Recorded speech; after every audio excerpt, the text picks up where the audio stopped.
Hi, everyone. Welcome to the Fullest Podcast. I'm your host, Nikki Bostwick, and today's guest is Dr. Natasha Beck, who has a master's in public health. She has a doctorate in clinical psychology, and she's the founder of Dr. Organic Mommy, which is an online resource for parenting and pregnancy and non-toxic living. And I'm just so excited to have you on today. Thank you so much for having me here. I just love everything you share, and you're so open to, you have this experience in, studying, the psychology aspect of parenting and family dynamics. And then, you share so much about what you do with your family, which is so wonderful to see.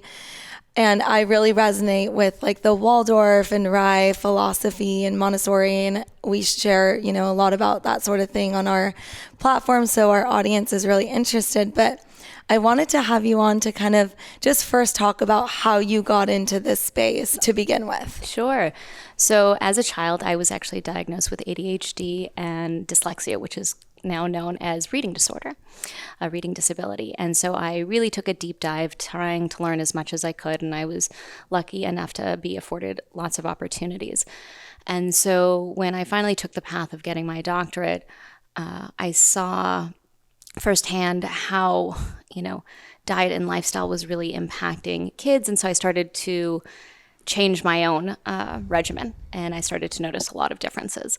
And so I started incorporating those things into my recommendations for all of my clients.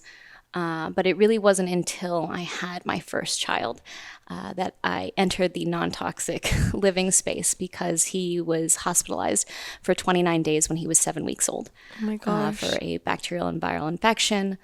We couldn't really pinpoint what happened. And so I took another deep dive into the research of environmental toxins, and I saw the impact they were having. And it just wasn't talked about a lot 10 years ago. Yeah. And so when I had my second child, I actually was with a friend of mine in a baby class, and she told me to start this platform, that I have so much knowledge, I could help so many more people doing it this way instead. And she encouraged me to do it, and she helped me start the business. That's so fun. I love the name. Thank you. And I love that it's a nonprofit. So everything from sponsored posts and everything that you share just goes back to charity. It was hard because I didn't know what I could trust out there, especially when you're trying so many different products and what things people really liked. So I try everything myself. I buy it all myself. That way there's just no bias. And then the charities I picked were ones that were very important to me, like the Environmental Working Group, which is helping to spread awareness and change policy about environmental toxins, and Baby to Baby, which is helping to provide essential needs to kids 0 to 12. And then, of course, Charity Water, which is trying to provide clean water to everyone. Yeah. And so then when you went on to have your children, at what point did you kind of get into the philosophies around just the type of parenting, conscious parenting that you share about? Sure. I think, I studied it in graduate school, but I had started off kind of in the typical rat race of parenting, and I kind of got sucked into that with my first child, and I ended up pulling him when he was in preschool, his first year, into a Waldorf preschool, because I really wanted a developmentally based preschool that focused and met the child where they were at. And I saw such a stark difference in the Waldorf philosophy and even in the classroom in my child's behavior that I really switched over and fell in love with it, and just took, again, another deep dive into that research. Yeah. So in terms of the Waldorf philosophy, I know there's so much support for parents outside of the classroom too. Is that kind of how you started diving more into the research, or what sort of things did you see in difference in the other preschool? So things that helped me learn more about Waldorf were their parent education, but then I also took separately some trainings that were offered at WISC, which is in Southern California. But they do have so many support groups now on Facebook especially, and online trainings now since post-COVID. But the differences I noticed with my child when he was in a class that was more Reggio Emilia inspired versus switching him over, where he had stopped napping when he was 2 years old. And I really tried to hold the frame, but he just wouldn't sleep. But on the days that I had pulled him and put him into a Waldorf class, he was napping. And so that was my first, aha moment. And then napping at school or napping, when they like have quiet time. He would nap. And so it really started to understand the philosophy and how they met the child where they were at. It wasn't all about the quantity and how many things they could produce with the child in the class. It was really about quality. Yeah. And there was just such purpose down to everything they do in a Waldorf classroom, down to what the teachers even wore so that they wouldn't overstimulate the child, to create more attachment and bonding because of the pockets in their aprons so children can give them things. And then the way they approached the child, it was just so different from what I had seen in my child's previous school and schools that I honestly had tested children at. And what do you think, like a lot of times in our society, it's all about, like you were saying, like achieving more and having the kids do more. And we want to put them in programs so quickly. And I created during COVID, like my own little program for my son when he was 2. And I still feel like I have mixed feelings about it. Because I was like, I'm working, it's good for him to have it. It's my own program right next to me, but still I felt like maybe it was too soon for him. So I'm curious what your thoughts are on like when children should really go on to even go into a Waldorf program, like what age is optimal? I think what age is optimal is a hard question to answer because it depends on the child and the family and what is important to them and their needs and their financial needs and where they're at. But if I had to pick an ideal, somewhere around 3.5, because that's when around that age you start to see the shift of parallel play to play together, where they start to interact with one another, and that's where socialization starts to occur and become more important. But as far as the Waldorf program goes, I think it's so important that they meet the child where they're at. And I know we feel this rush to do all those things, but one of the gifts of Waldorf is that they have the gift of time. And honestly, we should approach that in our own parenting philosophy. When we start to slow down, it really helps our child when we're constantly going at them and talking right to them. It doesn't really resonate and get to them. You'll see your child just won't listen. Yeah. It just becomes too much because with a young child under the age of 7, you're getting too much in their head. And with young children, they're all about moving their body. And so you've got to approach it a slightly different way. Yeah, that makes sense. And in terms of like you were talking about previously, it was Reggio. And that's kind of considered more conscious than most programs, right? Can you tell me more about that?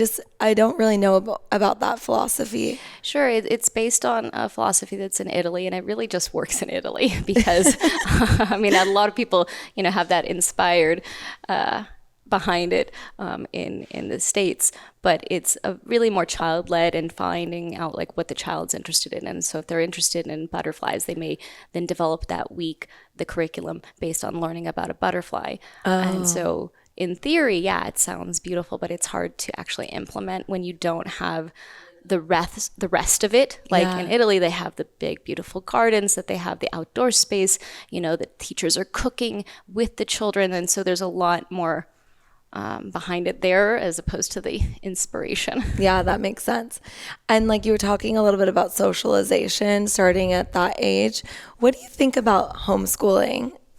I think homeschooling is a great option. It just depends on what the child and what the parent is looking for.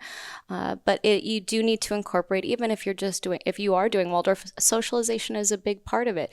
And you have to look at what is important to you. So for me, I really wanted children who were self-aware, confident, kind, resilient kids who would think critically and be able to work on a team with other kids and have a high emotional IQ, because that's what's different in today's world. What makes humans human? Emotion. Yeah. Especially in today's society where AI. There's so much AI and technology, how is that going to separate us out? What are we going to be needing to do differently? And we really have to hone in on those skills, especially when there's so many things that are interfering with them today, like screens and sugar and toxins and whatnot.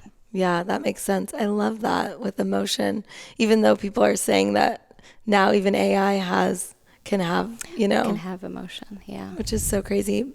So in terms of screens, I know that you do podcasts sometimes, right? You incorporate podcasts, and like what sorts of things that you incorporate that are helpful and maybe less stimulating or helps them in terms of like imagination rather than screen time? Mm-hmm. So we don't really have screen time at home. I reserve it for times when I need it. So like when I was pregnant and very nauseated and throwing up all the time throughout all my different pregnancies, they seem to get worse with each one. Or, when we do travel, if it's an extended period of time on the plane, that kind of thing. But it's really about the content that's so important, and what we're consuming. Because it's not, and it's the same thing with food. Like there's foods that help you grow, foods that don't help you grow. So you want to be mindful of what you're choosing for your child.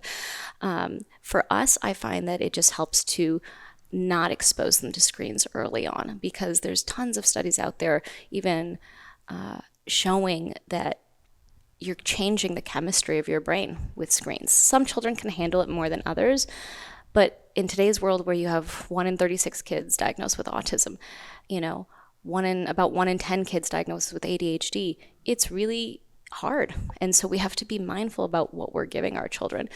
It may seem hard, like how do you do no screens? How do you prepare things? But you often find that play is the most important part of childhood. And so when you are allowing them just to play and having that unstructured time, they actually have so much imagination there, and that's the building block for academic success. When a child is playing, they're focused on one thing. They're sequencing, they're problem solving, they're figuring out, do I build it this way? Do I build it that way? Do I not like it? How do I interact with another child? There's so many things going on that are those pre-academic skills that are necessary to be able to sit at a desk, to be able to think and learn and have that eye-hand coordination that are needed, but we're not giving our kids enough time to play. And we're also, when we do give our kids time to play, it's with so much stuff. And so much entertainment, and we just sit back and think, just need some blocks. You don't even need to go out and buy a bunch of toys. Kids can just go outside and figure out how to play with rocks and twigs and figure out how to play on their own. And I think we're so afraid of that boredom factor, which is so important to spark creativity. One of the main ingredients in our product line, saffron, has been proven over and over again in clinical double-blind placebo trials to be an effective form of treatment for depression, anxiety, and ADHD. Saffron has been used by many cultures for thousands of years for these purposes, and now the research is here to finally back it up, proving that plant medicines and ancient healing practices can actually be an effective alternative to pharmaceuticals. From caffeine-free latte powders to saffron baths and capsules, there's something for any modern woman looking for ancient healing. Again, that's code FULLEST Podcast at checkout for 15% off. I hope you enjoy your new daily saffron ritual.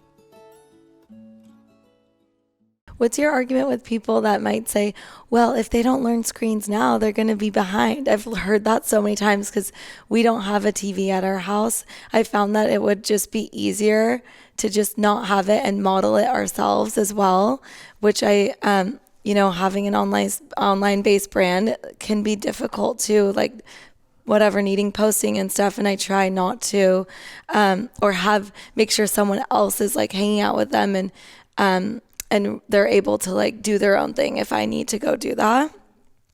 But I find that, it starts with us as parents modeling that. But then I hear that argument all the time. Well, if you don't let them do it, then, they're not going to be able to excel in society, because that's what society is. And you just have to accept it. I hear that argument a lot. But look at the most brilliant people out there. The head of Google, the head of Apple, they didn't have that as a young child. They were able to have that foundation to be able to play, to be able to create, to be able to thrive off of boredom. And so when we deprive our children of that, what's going on there? We're giving our kids screens at such an early age. Kids that are 8 and up are getting 6 to 8 hours of screens a day, but they're not getting outside. And not just for mental health and our own physical health, but what is that doing to our child's learning? technology is so easy. Even our grandparents are figuring out, oh, I know how to do Instagram. Yeah. I can figure it out. And even if you leave, I've left my phone on the floor, my child will know how to swipe up and figure it out. Oh, swipe this way, and then you can go to your DMs. I didn't even know that until one of my kids picked up my phone and showed me that. They figure it out because it's innate in them. It's built in a way that it's really easy to understand. And there's so much time to be able to get there that's when you just need to slow down. Once they're, in middle school, then you can give it to them. We don't want to overload our kids with this technology before they're ready. Yeah. And there's a lot of governance around that. I learned a lot of figuring out, how does social media work, and even going on the internet. How do we figure out how to go on the internet? What sites can we trust? What sites can we not trust? And so having that, technological intelligence and respect for that, I think, is something that needs to be taught. And we haven't quite figured that out yet.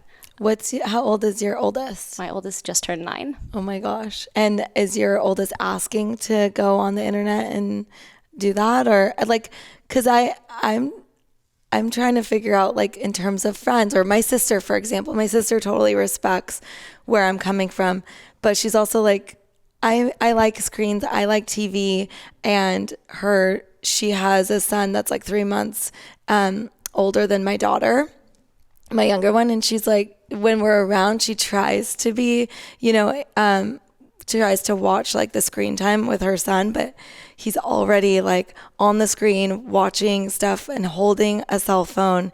And I mean, she knows how I feel about it. We talk about this all the time, but to me, it's okay, those are his cousins, but what about friends? How do you have that conversation with your child without making the other people seem shamed? Yeah. It's really complicated. I think I've been trying to figure out, I don't want to shame their cousin. I love him, but I also just need to share that we just do things differently as a family.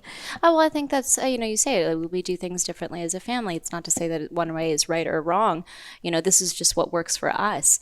And so I find when you have kids playing together, the whole point of coming together is to play.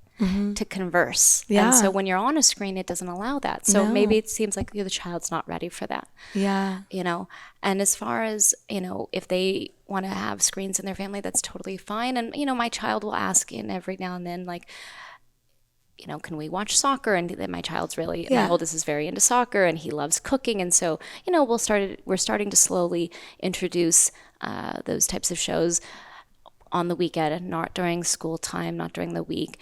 And so there's a respect for it, and there's a learning aspect, and we're sitting together doing it. Yeah. And so we're mindful about how we consume media. media. I like that. So it's not just him. No, it's not just him. We are always doing it together.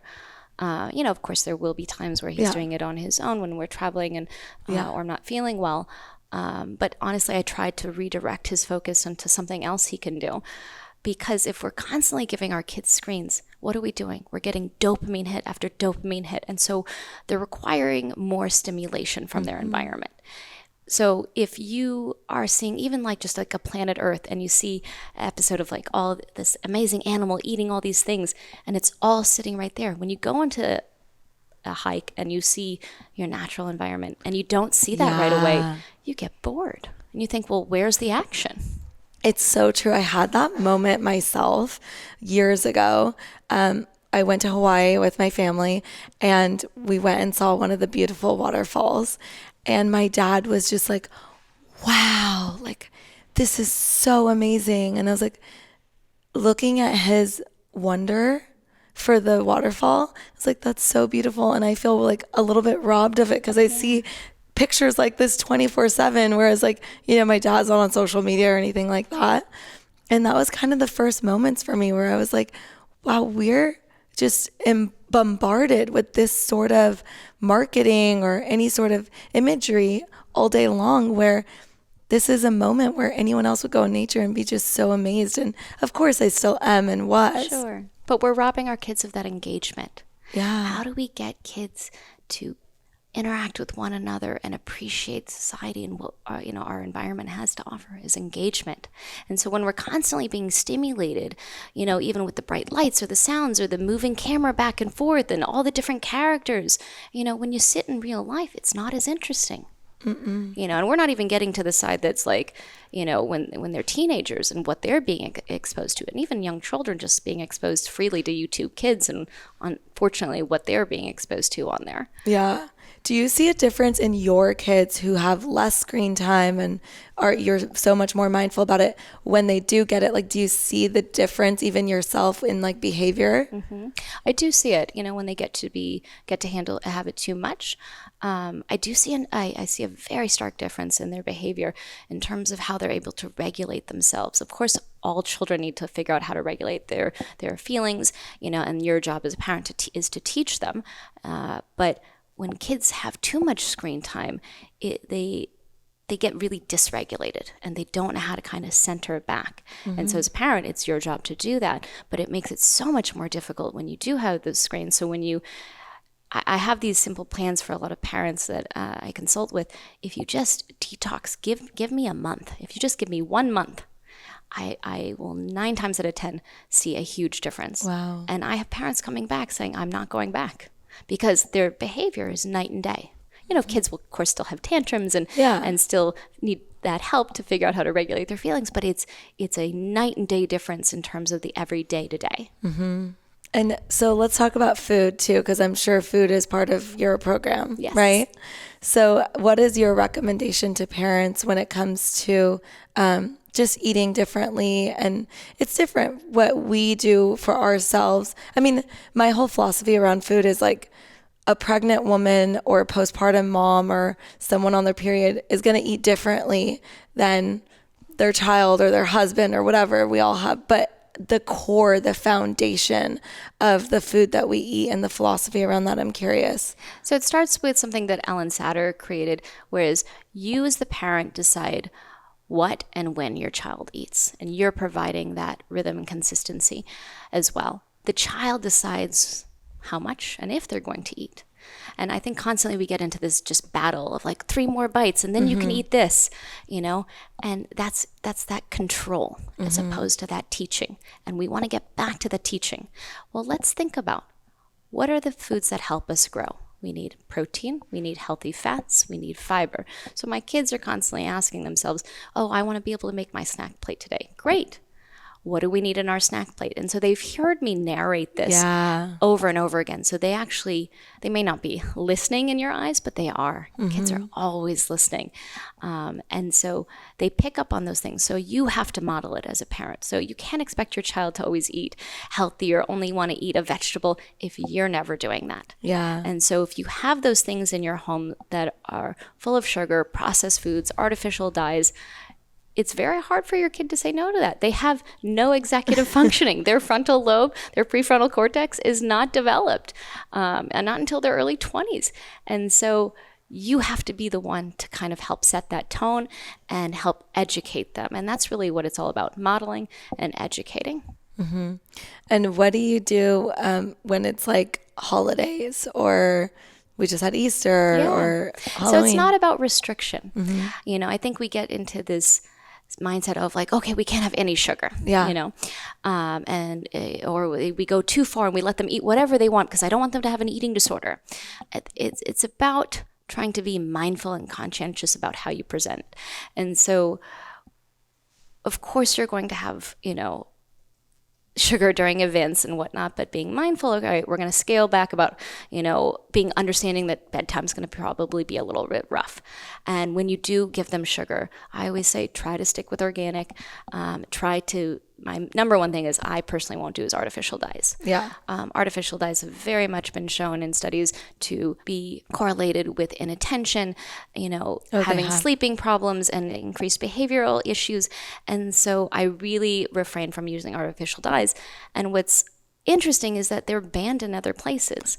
Yeah. Right. And even California is trying to ban red dye finally, which has a huge effect across the country. What's interesting, it's actually been banned in cosmetics since 1990, but not in our food. And like to know that the cosmetic industry is barely regulated to begin with, that is crazy. Yeah. And so I teach my kids to read labels.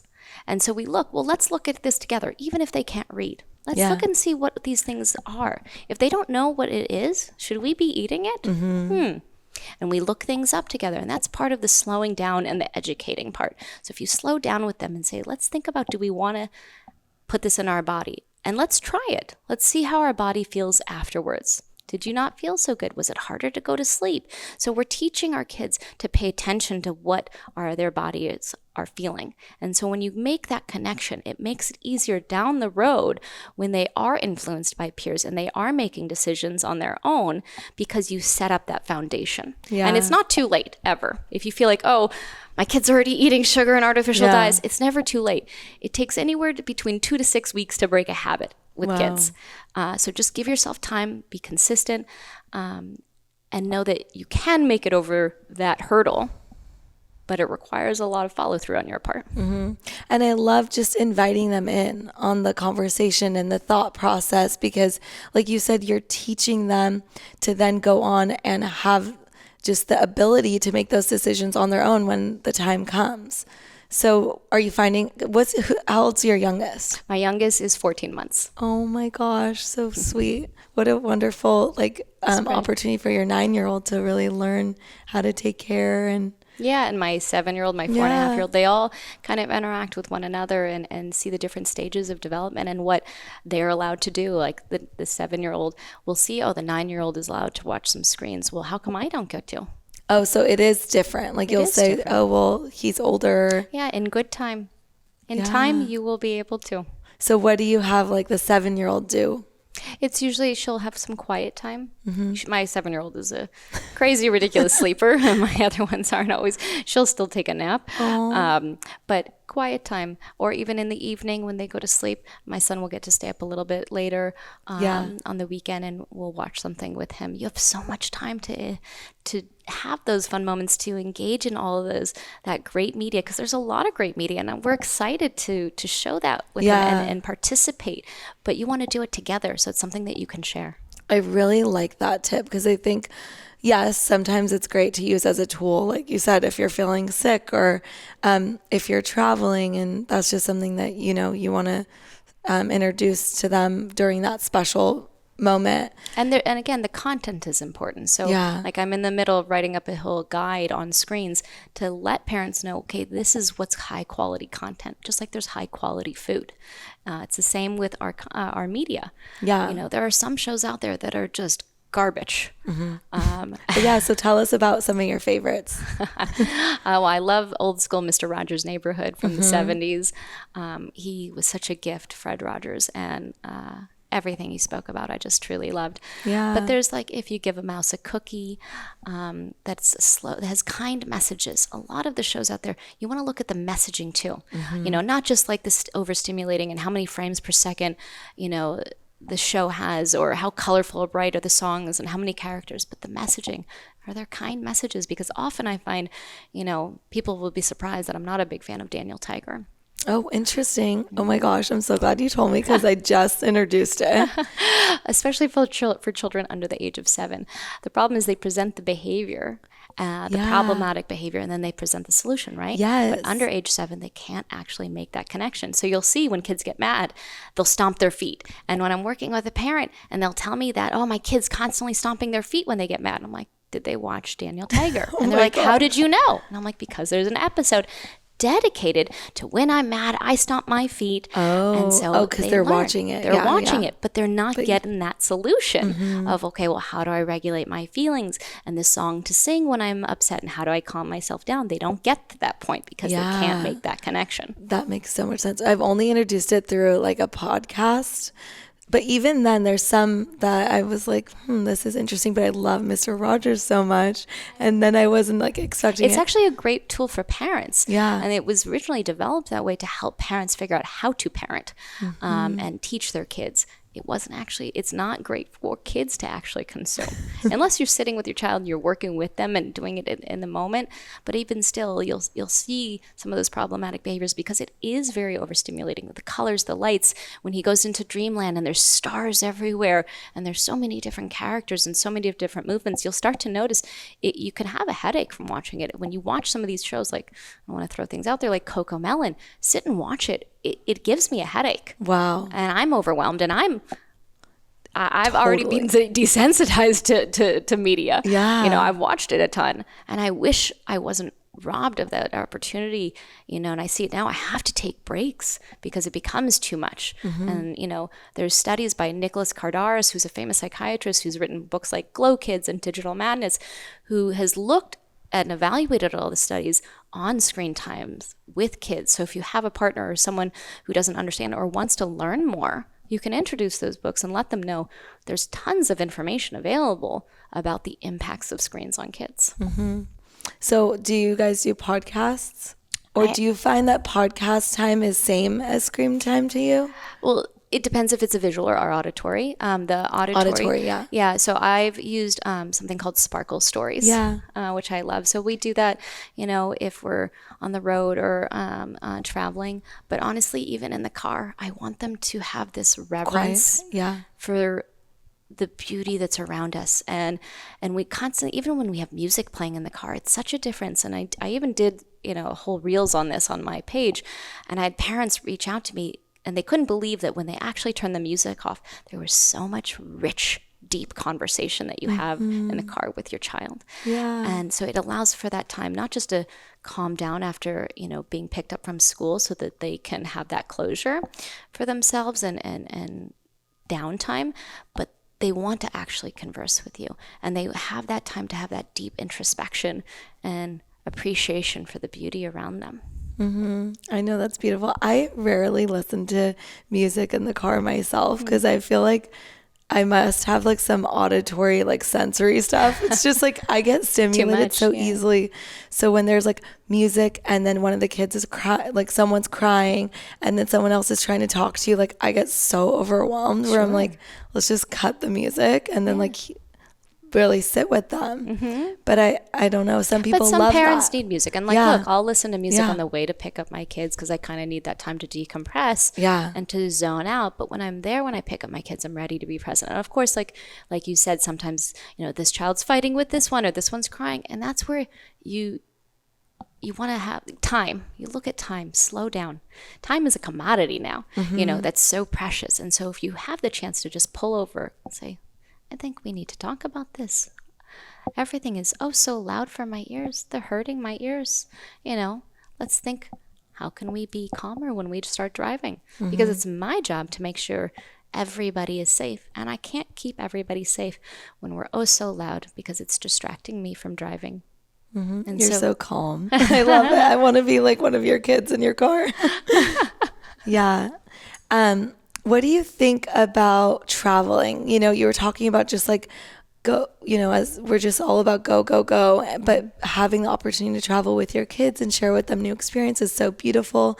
What do you think is like a good happy medium of just like being home and being in your rhythm and then also going and having these experiences as a family? I think traveling is an amazing gift to give kids, to expose them to different traditions and cultures. And so if you're able to do that, great. Some families don't feel comfortable doing it in the beginning when their kids are younger, and that's fine. It just depends on what works for you.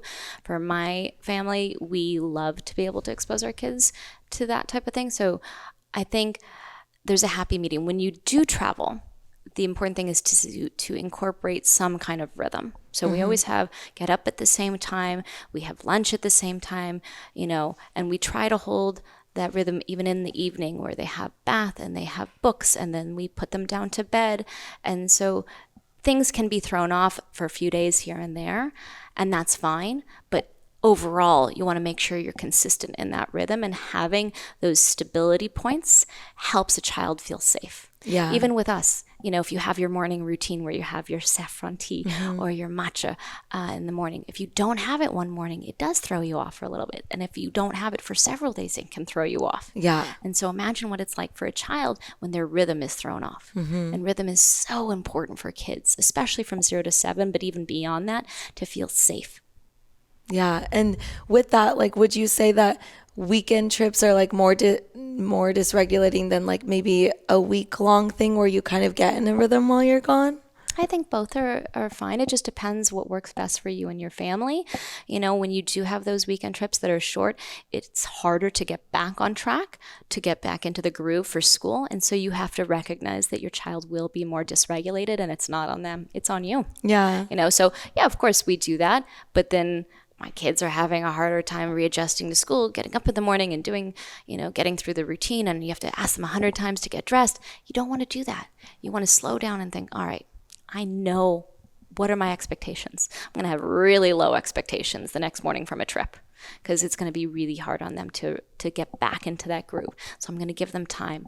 I'm going to wake them up a little bit earlier, have a calm breakfast where things are already set, and try and just get back into that rhythm and give them a little bit more empathy and a little bit more grace and kindness. So beautiful. So what are your, what are you excited about now? Like, are you done with 4? Or are you going for more? I say I leave it up to, God and whoever, we're very happy with 4, but, Oh, I know. Who knows what the stars hold? When you plan for, or did you plan for a certain number of her? Well, I always wanted 6. My husband wanted 2, so we kind of met in the middle with 4. Oh my gosh, you wanted 6 though. Oh, I would keep having kids forever. That's amazing. And like the chaos doesn't. I describe my life as organized chaos. I love that.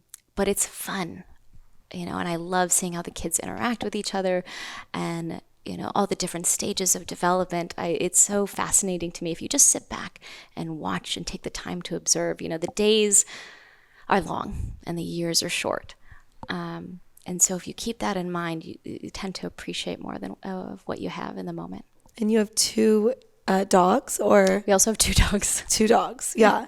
And how have you found that having animals supports the kids? Well, a lot of ways, especially if you just have one child. I find that having a dog is like a companion. Well, the dog wants to play with your toys. The dog has no idea what's different with their toys versus a child's toys. So it provides that companionship and that ability to interact with one another. Well, it's my turn right now with my toy. When I'm done with my turn, then you can have a turn, kind of thing. And then also it's, been shown to be beneficial even for allergies when kids are around dogs in the beginning of early life.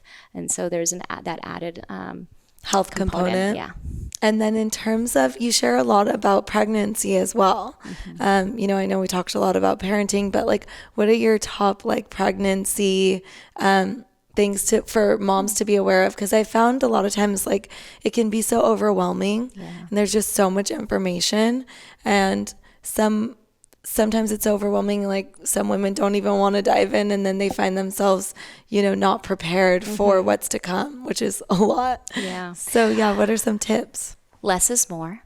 And remember that social toxins can be worse than chemical ones. So if you're constantly worried about, I have to use this and I have to use this, because I don't want to expose my child to toxins, the worry that you have can raise your cortisol levels. And so that can actually be worse for your body, the stress, than the chemical toxins that you're thinking about trying to reduce in your environment. So I always say take one step at a time, make one swap at a time. Don't just go throwing everything out, when you're done with your beauty product or a cleaning product, make a better swap. Yeah. So that's one thing. And then when it comes to preparing for children and for a baby, less is more, because I think we overconsume. Yeah. Babies don't need much. They just need love.